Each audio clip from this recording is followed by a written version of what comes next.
Well, I'm Richard Galloway, and I'm married for 43 years now. I have 3 children. I have 7 grandkids.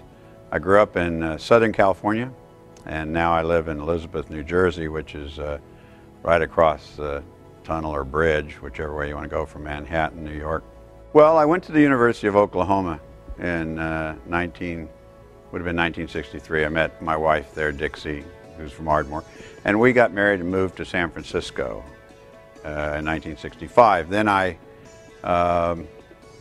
wasn't back in school, so I ended up getting drafted. I was in the Army 3 years.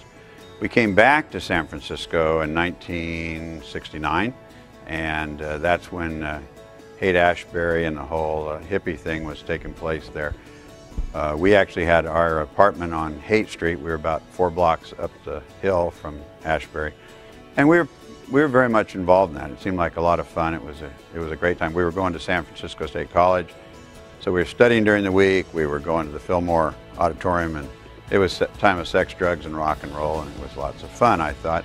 Time when the whole revolution took place as far as our culture goes. It was the time of hippies, and there was, I think, Haight-Ashbury in San Francisco was kind of the epicenter of that.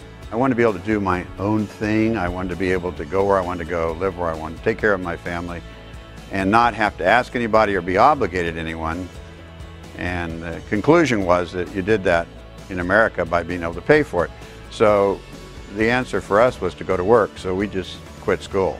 And I'd worked in grocery stores all my life, so that's where I went to work.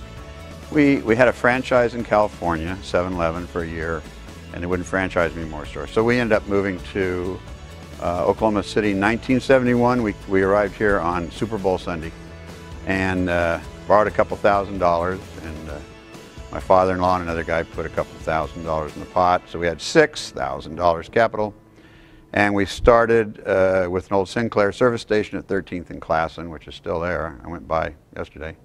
And it was a convenience store. In other words, we put grocery on the inside, had gasoline on the outside. That's the early days of self-service gas. My motivation, this whole idea of being able to have money to do what I wanted to do, took place faster, I guess, than we thought. We made more money than we ever dreamed of.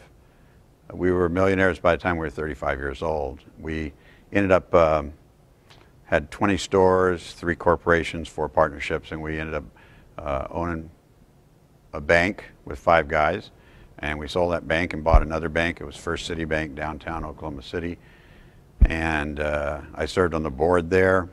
I had a real estate investment company.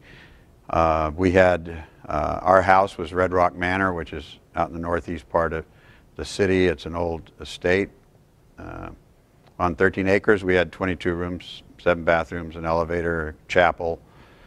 We had houses in Ruidoso, New Mexico, houses in Hot Springs, Arkansas. We flew back and forth, and we had 3 planes. Dixie's a pilot. I had 18 cars at that time. I had 3 Rolls Royces. I had 8 different Porsches. So we had stuff. I found myself in a place where I really couldn't change. I felt like I was a man who was self-made, who was in control of his life, but in fact, it controlled me. What happened is one night, Dixie, we'd been married 16 years at this time. The children were 1, 5, and 10 years old. She came in that room, the bedroom, and I was sitting there, and she said, "You're going to have to leave until you get your act together." The reason for that was obvious. Drugs, I would get high, and I would not even know what I was doing. I'd stay high for 2 or 3 days, and I'd have drugs out in front of the kids and everything, and it was awful. But we'd had this discussion many times, and I could always take care of things, fix whatever's wrong. I'd say, okay, I'd quit, whatever.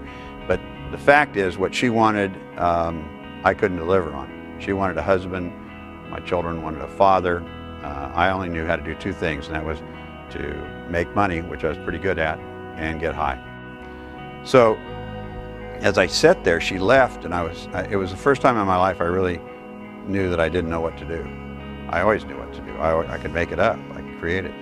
And what it was like, it was very dark. And she came back in the room and says, "You know, you've tried everything else. Why don't you try God?" And she leaves again. And for us, that's a pretty weird subject to come up, God. We hadn't really talked about him. He was busy kind of running the universe, and what did he have to do with us? We're supposed to take care of ourselves.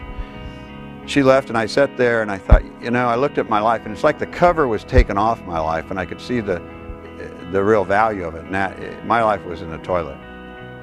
I didn't care about the things I had. It was like a bad joke had been played on me, and I was the butt of that joke. I did everything they said to do, and it really didn't work, and I didn't know what to do about it. And I was there for a few minutes, and I decided, I got down on my knees, and this is what I tried, because I didn't know if it'd work. I asked God, I said, God, I don't know if you would, and if you would, I don't know why you would, because I certainly didn't deserve it. You know, what, would you please help me? So it was a miracle. It was like getting out of prison, and I knew I didn't want back in.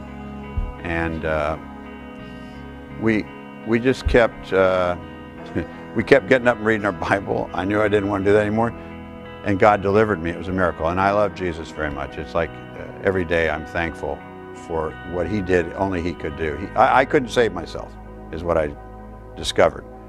And I needed a Savior, and he did. And it was his great grace.